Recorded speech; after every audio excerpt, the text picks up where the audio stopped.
Today we are going to continue what we were talking about yesterday, the Windover Bog people, as part of this theory that I've had for quite some time that I've been very hesitant to bring forth to the public.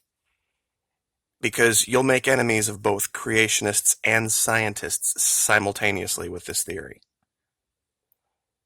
There are things that have happened in history that can neither be explained by just mere evolution or even by the creation story.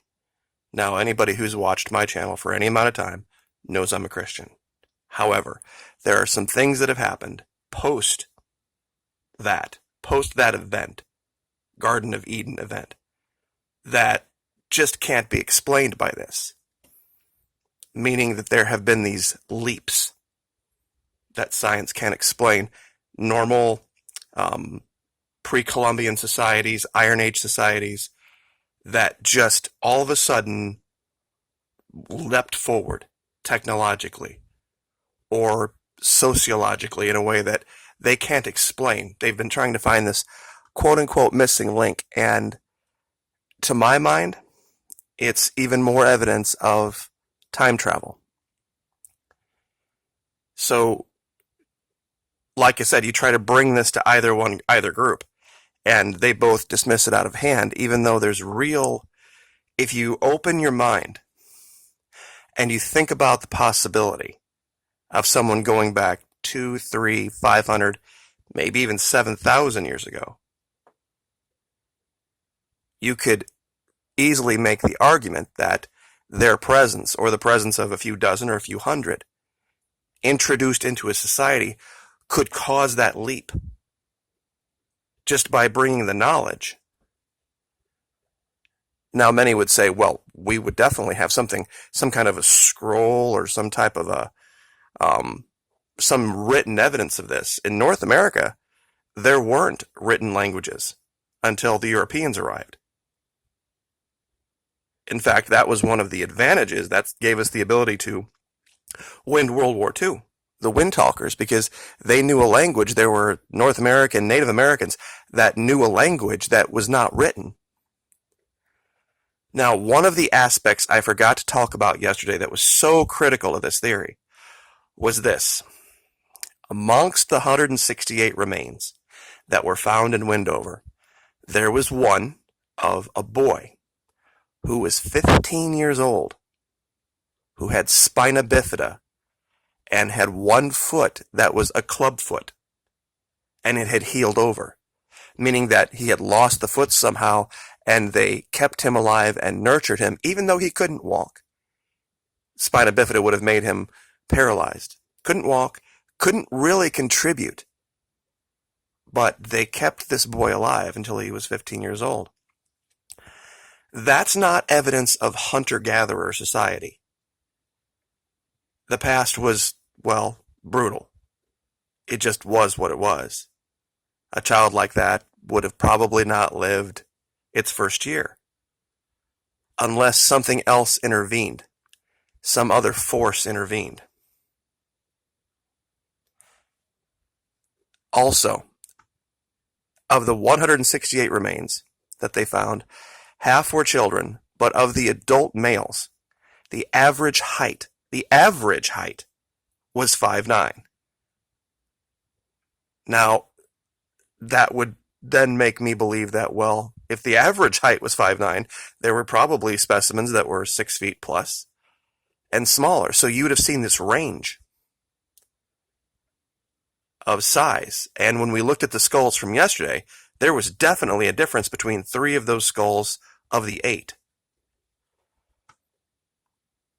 Now, this isn't the only place in the world where these peat bog mummies have been found. I'm going to talk about 3 of them very specifically and tie them to something that we can see in modern North American culture that kind of puts this all together. It'll be the glue that kind of sticks it together. This is Tallinn Man. Tallinn Man, I'm sure you might have seen on History Channel or National Geographic, from Denmark, thousands of years old, preserved in peat. His belt is still on. His hat is still on. And there's a rope that was around the man's neck. So he was not put in the peat bog by people who loved him. And this is Gribalman. He's also from Denmark. The hair perfectly preserved.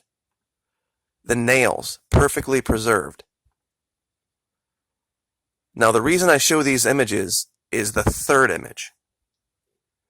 This is Eiling Woman, another bog mummy. Now, something is shown here that should make everyone literally gasp. Braided hair. Now, I'm like, wait, people are like, wait, hold on a second. They've been braiding hair for thousands of years. It goes all the way back to Egypt. Yeah, royalty. Women growing their hair long and having servants to braid it. Also, the types of soaps and conditioners you would need to treat hair to make it long enough and pliable enough to withstand that process. It's something we take for granted every day. We have a very enriched diet. We have had for hundreds of years. It's not something we think of in comparison to the people from thousands of years ago, but it goes to the health of our nails. It goes to the health of our hair and our skin. And to have the ability to grow long hair and braid it shows a sign of a cultured society far beyond what they had at that time. Now, here's where I know I'm going to lose especially a lot of my guy viewers, and I apologize. Dime store romance novels being what they are, there is a version of one on Stars. And it is, and I agree, guys, it is just so hard to watch because it's so romantically sappy. Ladies, I'm sorry, it just is. But it's called Outlander. And it's the premise of the story. I remember the first time I saw it, I'm like, yeah, not watching that. And I didn't. I didn't watch it for like the first 3 seasons of it. And I finally was just bored one night and decided to watch it. And the basic premise is this. If you haven't watched it, there are these standing circle of stones, kind of Stonehenge-y looking thing. World War II era British couple, military couple. They decide to go on holiday. She walks off and finds the circle. She touches one of the stones, and abracadabra, she's now back in 17th century. North England, Scotland, that era. And this whole series is about how she survives the time and how, even though she has 1940s level knowledge, she can't really bring it to bear. One of her first encounters is with this group of Scottish rebels, and she gets taken to this castle where she meets this guy on the left, a guy named Colum, and he is suffering from a very debilitating leg deformity called Toulouse-Lautrec. And she's a trained nurse, so she has an edge in this whole series.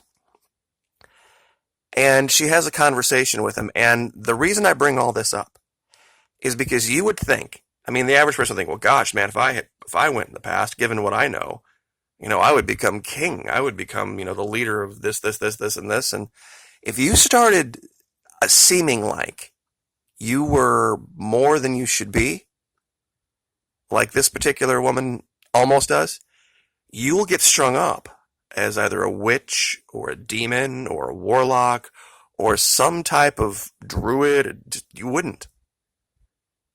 It just wouldn't happen, and it almost cost this woman her life. Now, there's another character who actually has done the same thing, found this circle of stones, but she's from the 60s. And she's played the game a lot more subtle. And she got married and found herself a home and, took her zeal for the Scottish angle on the events of that time and tried to influence history, and it ended up costing her life. And I think this would be the case. Now, I won't describe the more brutal scenes of this, but they're accurate. It's an unfortunate thing that in the past, it was a brutal time. It was not a romantic time. especially if you were a lone woman in the 16th or 17th century. Now imagine thinking of a few hundred sailors, and I'm going to bring this map up, showing up in a ship. They would have been seen as something to be feared. But here's the kicker of this. Here's the crazy part about this. If I'm right, and this area, the Bermuda Triangle, is some type of a hiccup in time, there were 3 ships of all identical make that were lost in the exact same region. The Nereus, the Proteus, and the Cyclops. A couple of those ships were from the 1910s, and the others were 1940s. So let's say that maybe they arrived in the past at the same location over and over and over again. This would have reinforced, because it wouldn't have been a one-off event. It would have reinforced this idea of, the gods and how they travel and, what they are capable of doing. If there were 3 separate distinct events where men like this, because 1910 North American Navy, 1940 North American Navy, in the grand scheme of things, pretty much the same thing. But they would have probably not been able to use what they knew then to make any real difference in society, other than things that have made their life better at the time. The whole concept of a written language. There would have been how would you begin to try to educate the natives, the 12,000 years ago natives of Florida, about creating papyrus and then creating ink and utensils and the importance of doing so, and then beginning to write things down so that you could maybe attempt to somehow, some way communicate into the future? This is what happened. We went in the past. This is where we are. It probably wouldn't have been high up on your list of things to do at the time. Food, water, shelter, survival would have been just about it. And I'll bet a lot of them died, to be very truthful, because they just weren't equipped, even being sailors, even having the limited resources they had. They just wouldn't have made it. As a lot of natives at the time didn't. They had huge mortality rates. So this is why I think this is something about time travel, that these missing links are where they see these leaps, these minor leaps, and some more, I guess, major than minor, are evidence that people have gone back.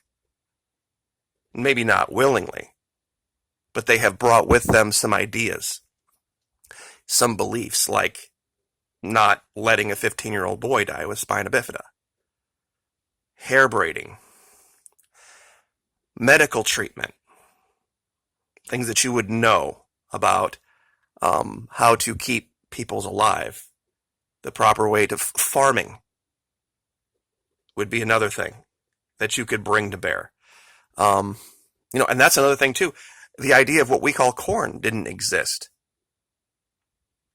How they ate, how they lived, how they got on with life at that time didn't exist like it did in the 1910s, 1940s.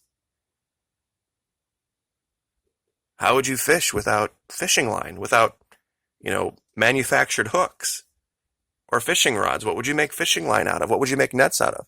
The fact that they found 7 different types of textile weaves, 7 different ones in this graveyard. Why would an ancient culture need 7 different kinds of weaves to make clothing? Just making the thread to make a blanket would have been an effort in and of itself, when you could just go find something, that a fur-bearing animal, and skin it. Why would they have done such a thing?